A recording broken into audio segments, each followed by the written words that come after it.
आपका स्वागत है। आज सुनिए मुंशी प्रेमचंद की लिखी कहानी अमृत। मेरी उठती जवानी थी जब मेरा दिल दर्द के मजे से परिचित हुआ।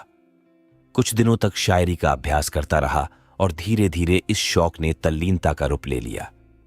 सांसारिक संबंधों से मुंह मोड़कर अपनी शायरी की दुनिया में आ बैठा और 3 ही साल की मश्क ने मेरी कल्पना के जौहर खोल दिए। कभी कभी मेरी शायरी उस्तादों के मशहूर कलाम से टक्कर खा जाती थी। मेरे कलम ने किसी उस्ताद के सामने सर नहीं झुकाया। मेरी कल्पना एक अपने आप बढ़ने वाले पौधे की तरह छंद और पिंगल की कैदों से आजाद बढ़ती रही और ऐसे कलाम का ढंग निराला था। मैंने अपनी शायरी को फारस से बाहर निकालकर यूरोप तक पहुंचा दिया।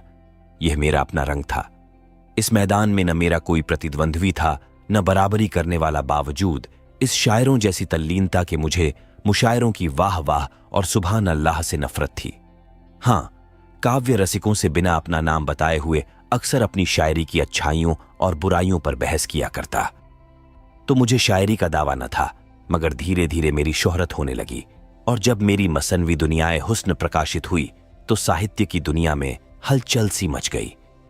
पुराने शायरों ने काव्य मर्मज्ञों की प्रशंसा कृपणता में पोथे के पोथे रंग दिए हैं, मगर मेरा अनुभव इसके बिल्कुल विपरीत था। मुझे कभी कभी यह ख्याल सताया करता कि मेरे कद्रदानों की यह उदारता दूसरे कवियों की लेखनी की दरिद्रता का प्रमाण है। यह ख्याल हौसला तोड़ने वाला था। बहरहाल जो कुछ हुआ, दुनियाए हुस्न ने मुझे शायरी का बादशाह बना दिया। मेरा नाम हर एक जबान पर था। मेरी चर्चा हर एक अखबार में थी। शोहरत अपने साथ दौलत भी लाई। मुझे दिन रात शेरो शायरी के अलावा और कोई काम न था। अक्सर बैठे बैठे रातें गुजर जाती और जब कोई चुभता हुआ शेर कलम से निकल जाता तो मैं खुशी के मारे उछल पड़ता। मैं अब तक शादी ब्याह की कैदों से आजाद था, या यूं कहिए कि मैं उसके उन मजों से अपरिचित था जिनमें रंज की तलखी भी है और खुशी की नमकीनी भी। अक्सर पश्चिमी साहित्यकारों की तरह मेरा भी ख्याल था कि साहित्य के उन्माद और सौंदर्य के उन्माद में पुराना बैर है। मुझे अपनी जबान से कहते हुए शर्मिंदा होना पड़ता है कि मुझे अपनी तबीयत पर भरोसा न था। जब कभी मेरी आंखों में कोई मोहिनी सूरत घूम जाती तो मेरे दिल दिमाग पर एक पागलपन सा छा जाता। हफ्तों तक अपने को भूला हुआ सा रहता। लिखने की तरफ तबीयत किसी तरह न झुकती। ऐसे कमजोर दिल में सिर्फ एक इश्क की जगह थी। इसी डर से मैं अपनी रंगीन ततीबयत के खिलाफ आचरण शुद्ध रखने पर मजबूर था। कमल की एक पंखुड़ी, श्यामा के एक गीत, लहलहाते हुए एक मैदान में मेरे लिए जादू का सा आकर्षण था, मगर किसी औरत के दिलफरेब हुस्न को मैं चित्रकार या मूर्तिकार की बेलौस उनंखों से नहीं देख सकता था। सुंदर स्त्री मेरे लिए एक रंगीन कातिल नागिन थी जिसे देखकर ओनंखें खुश होती हैं, मगर दिल डर से सिमट जाता है। खैर, दुनियाए हुस्न को प्रकाशित हुए 2 साल गुजर चुके थे। मेरी ख्याति बरसात की उमड़ी हुई नदी की तरह बढ़ती चली जाती थी। ऐसा मालूम होता था जैसे मैंने साहित्य की दुनिया पर कोई वशीकरण कर दिया है। इसी दौरान मैंने फुटकर शेर तो बहुत कहे, मगर दावतों और अभिनंदन पत्रों की भीड़ ने मार्मिक भावों को उभरने न दिया। प्रदर्शन और ख्याति एक राजनीतिज्ञ के लिए कोड़े का काम दे सकते हैं, मगर शायर की तबीयत अकेले शांति से एक कोने के बैठकर ही अपना जौहर दिखा लाती है। चुनांचे मैं इन रोज बरोज बढ़ती हुई बेहुदा बातों से गला छुड़ाकर भागा और पहाड़ के एक कोने में जा छिपा। नैरंग ने वहीं जन्म लिया। नैरंग के शुरू करते हुए ही मुझे एक आश्चर्यजनक और दिल तोड़ने वाला अनुभव हुआ। ईश्वर जाने क्यों मेरी अक्ल और मेरे चिंतन पर पर्दा पड़ गया। घंटों तबीयत पर जोर डालता, मगर एक शेर भी ऐसा न निकलता कि दिल फड़के उठे।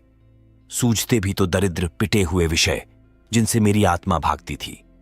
मैं अक्सर झुझलाकर उठ बैठता, कागज फाड़ डालता और बड़ी बेदिली की हालत में सोचने लगता कि क्या मेरी काव्य शक्ति का अंत हो गया। क्या मैंने वह खजाना जो प्रकृति ने मुझे सारी उम्र के लिए दिया था इतनी जल्दी मिटा दिया। कहां वह हालत थी कि विषयों की बहुतायत और नाजुक ख्यालों की रवानी कलम को दम नहीं लेने देती थी। कल्पना का पंछी उड़ता तो आसमान का तारा बन जाता था, और कहां अब यह पस्ती, यह करुण दरिद्रता। मगर इसका कारण क्या है? यह किस कसूर की सजा है? कारण और कार्य का दूसरा नाम दुनिया है।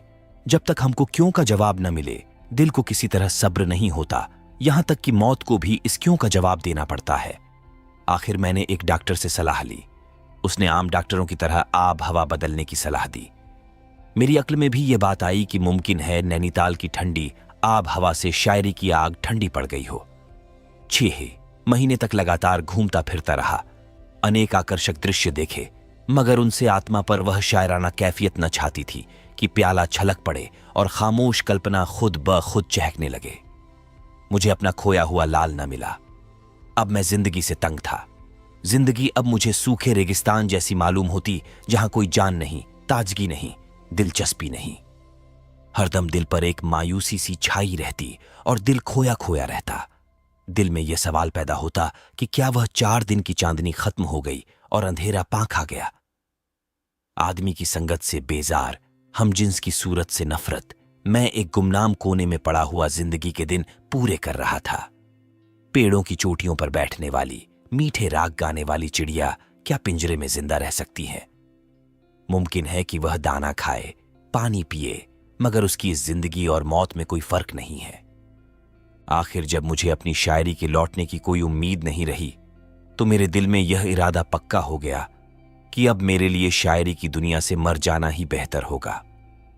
मुर्दा तो हूं ही, इस हालत में अपने को जिंदा समझना बेवकूफी है। आखिर मैंने एक रोज कुछ दैनिक पत्रों का अपने मरने की खबर दे दी। उसके छपते ही मुल्क में कोहराम मच गया, एक तहलका पड़ गया। उस वक्त मुझे अपनी लोकप्रियता का कुछ अंदाजा हुआ। यह आम पुकार थी कि शायरी की दुनिया की किस्ती मंझधार में डूब गई, शायरी की महफिल उखड़ गई। पत्र पत्रिकाओं में मेरे जीवन चरित्र प्रकाशित हुए, जिनको पढ़कर मुझे उनके एडिटरों की आविष्कार बुद्धि का कायल होना पड़ा। न तो मैं किसी रईस का बेटा था और न मैंने रईसी की मसनद छोड़कर फकीरी अख्तियार की थी। उनकी कल्पना वास्तविकता पर छा गई थी। मेरे मित्रों में एक साहब ने, जिन्हें मुझसे आत्मीयता का दावा था, मुझे पीने पिलाने का प्रेमी बना दिया था। वह जब कभी मुझसे मिलते, उन्हें मेरी आंखें नशे से लाल नजर आती। अगरचे इसी लेख में आगे चलकर उन्होंने मेरी इस बुरी आदत की बहुत हृदयता से सफाई दी थी, क्योंकि रुखा सूखा आदमी ऐसी मस्ती के शेर नहीं कह सकता था। ताहम हैरत है कि उन्हें यह सरीहन गलत बात कहने की हिम्मत कैसे हुई। खैर, इन गलत बयानियों की तो मुझे परवाह न थी। अलबत्ता यह बड़ी फिक्र थी, फिक्र नहीं, एक प्रबल जिज्ञासा थी कि मेरी शायरी पर लोगों की जबान से क्या फतवा निकलता है। हमारी जिंदगी के कारनामे की सच्ची दाद मरने के बाद ही मिलती है, क्योंकि उस वक्त वह खुशामद और बुराइयों से पाक साफ होती है। मरने वाले की खुशी या रंज की कौन परवाह करता है? इसीलिए मेरी कविता पर जितनी आलोचनाएं निकली है, उसको मैंने बहुत ही ठंडे दिल से पढ़ना शुरू किया। मगर कविता को समझने वाली दृष्टि की व्यापकता और उसके मर्म को समझने वाली रुचिका चारों तरफ अकाल सा मालूम होता था। अधिकांश जौहरियों ने एक एक शेर को लेकर उनसे बहस की थी, और इसमें शक नहीं कि वे पाठक की हैसियत से उस शेर के पहलुओं को खूब समझते थे। मगर आलोचक का कहीं पता न था। नजर की गहराई गायब थी। समग्र कविता पर निगाह डालने वाला कवि, गहरे भावों तक पहुंचने वाला कोई आलोचक दिखाई न दिया।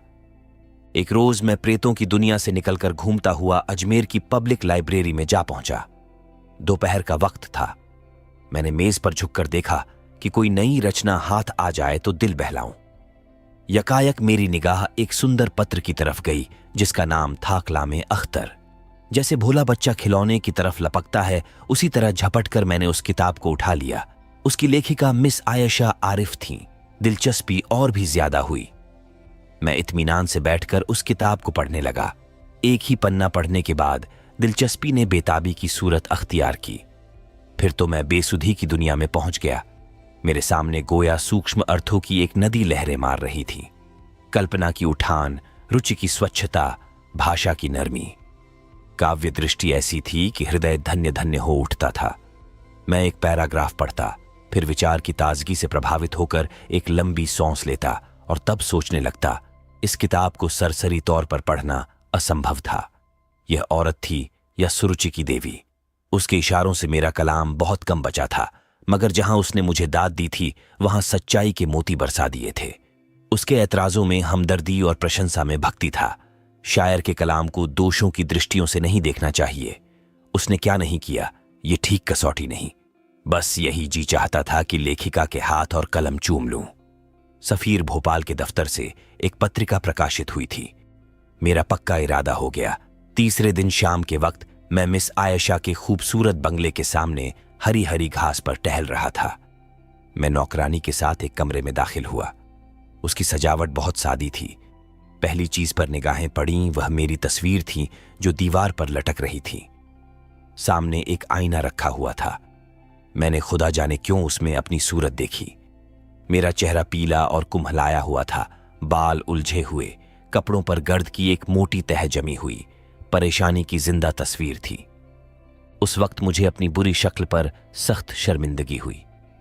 मैं सुंदर न सही मगर इस वक्त तो सचमुच चेहरे पर फटकार बरस रही थी। अपने लिबास के ठीक होने का यकीन हमें खुशी देता है। अपने फुहड़पन का जिस्म पर इतना असर नहीं होता जितना दिल पर। हम बुजदिल और बेहौसला हो जाते हैं। मुझे मुश्किल से 5 मिनट गुजरे होंगे कि मिस आयशा तशरीफ लाईं। सांवला रंग था, चेहरा एक गंभीर घुलावट से चमक रहा था। बड़ी बड़ी नरगिसी आंखों से सदाचार की, संस्कृति की रोशनी झलकती थी। कद मझोले से कुछ कम, अंग प्रत्यंग छरहरे सुथरे, ऐसे हल्की फुल्की कि जैसे प्रकृति ने उसे इस भौतिक संसार के लिए नहीं, किसी काल्पनिक संसार के लिए सिरजा है। कोई चित्रकार कला की उससे अच्छी तस्वीर नहीं खींच सकता था। मिस आयशा ने मेरी तरफ दबी निगाहों से देखा, मगर देखते देखते उसकी गर्दन झुक गई और उसके गालों पर लाज की एक हल्की परछाई नाचती हुई मालूम हुई। जमीन से उठकर उसकी आंखें मेरी तस्वीर की तरफ गईं और फिर सामने पर्दे की तरफ जा पहुंची। शायद उसकी आड़ में छिपना चाहती थी। मिस आयशा ने मेरी तरफ दबी निगाहों से देखकर पूछा, आप स्वर्गीय अख्तर के दोस्तों में से हैं? मैंने सिर नीचा किए हुए जवाब दिया, मैं ही बदनसीब अख्तर हूं। आयशा एक बेखुदी के आलम में कुर्सी पर से खड़ी हुई और मेरी तरफ हैरत से देखकर बोली, दुनियाए हुस्न के लिखने वाले? अंधविश्वास के सिवा और किसने इस दुनिया से चले जाने वाले को देखा है? आयशा ने मेरी तरफ कई बार शक से भरी निगाहों से देखा। उनमें अब शर्म और हया की जगह के बजाय हैरत समाई हुई थी। मेरे कब्र से निकलकर भागने का तो उसे यकीन आ ही नहीं सकता था। शायद वह मुझे दीवाना समझ रही थी। उसने दिल में फैसला किया कि इस आदमी मरहूम शायर का कोई करीबी अजीज है। शक्ल जिस तरह मिल रही थी वह दोनों के एक खानदान के होने का सबूत थी। मुमकिन है कि भाई हो। वह अचानक सदमे से पागल हो गया है। शायद उसने मेरी किताब देखी होगी और हाल पूछने के लिए चला आया। अचानक उसे ख्याल गुजरा कि किसी ने अखबारों को मेरे मरने की झूठी खबर दे दी हो और मुझे उस खबर को काटने का मौका न मिला हो। इस ख्याल से उसकी उलझन दूर हुई। बोली, अखबारों में आपके बारे में एक निहायत मनहूस खबर छप गई थी? मैंने जवाब दिया, वह खबर सही थी। अगर पहले आयशा को मेरे दीवानेपन में कुछ था तो वह दूर हो गया। आखिर मैंने थोड़े लफ्जों में अपनी दास्तान सुनाई और जब उसको यकीन हो गया कि दुनियाए हुस्न का लिखने वाला अख्तर अपने इंसानी चोले में है तो उसके चेहरे पर खुशी की एक हल्की सुर्खी दिखाई दी और यह हल्का रंग बहुत जल्द खुददारी और रूप गर्व के शोख रंग से मिलकर कुछ का कुछ हो गया। गालिबन वह शर्मिंदा थी कि क्यों उसने अपनी कद्रदानी को हद से बाहर जाने दिया। कुछ देर की शर्मीली खामोशी के बाद उसने कहा, मुझे अफसोस है कि आपको ऐसी मनहूस खबर निकालने की जरूरत हुई। मैंने जोश में भरकर जवाब दिया, आपके कलम की जबान से दाद पाने की कोई सूरत न थी। इस तनकरीद के लिए मैं ऐसी ऐसी कई मौतें मर सकता था। मेरे इस बेधड़क अंदाज ने आयशा की जबान को भी शिष्टाचार और संकोच की कैद से आजाद किया। मुस्कुराकर बोली, मुझे बनावट पसंद नहीं है। डॉक्टरों ने कुछ बतलाया नहीं? उसकी इस मुस्कुराहट ने मुझे दिल लगी करने पर आमादा किया।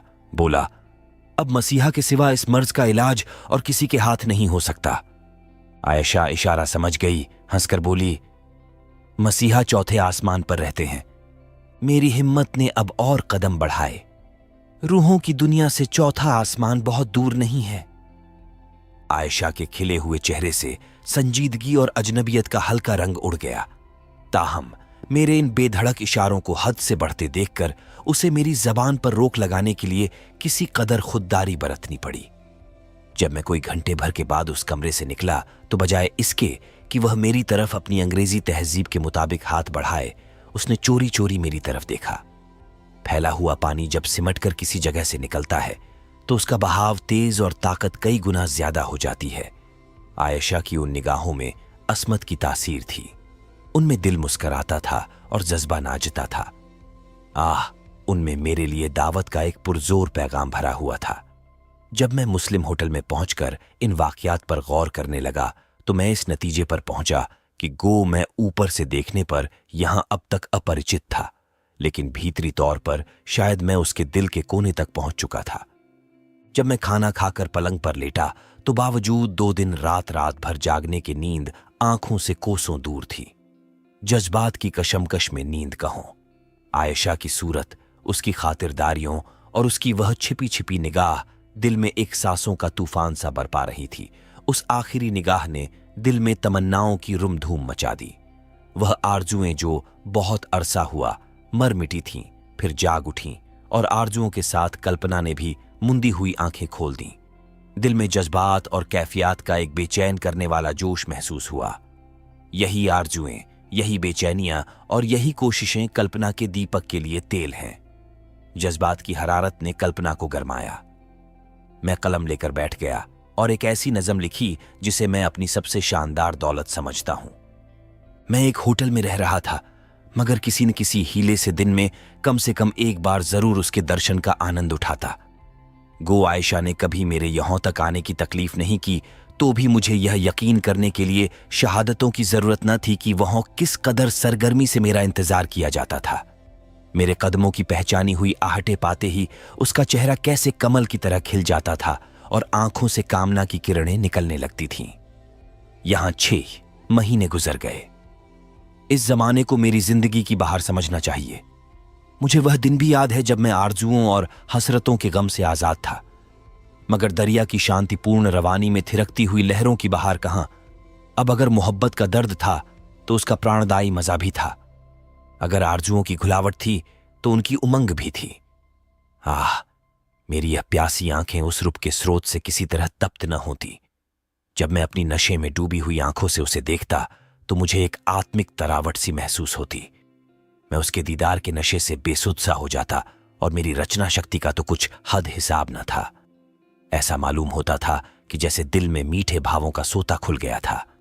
अपनी कवित्व शक्ति पर खुद अचंभा होता था। कलम हाथ में ली और रचना का सोता सा बह निकला। नए रंग में ऊंची कल्पनाएं न हो, बड़ी गूढ़ बातें न हो, मगर उसका एक एक शेर प्रवाह और रस, गर्मी और घुलावट की दाद दे रहा है। यह उस दीपक का वरदान है जो अब मेरे दिल में जल गया था और रोशनी दे रहा था। यह उस फूल की महक थी जो मेरे दिल में खिला हुआ था। मोहब्बत रूह की खुराक है।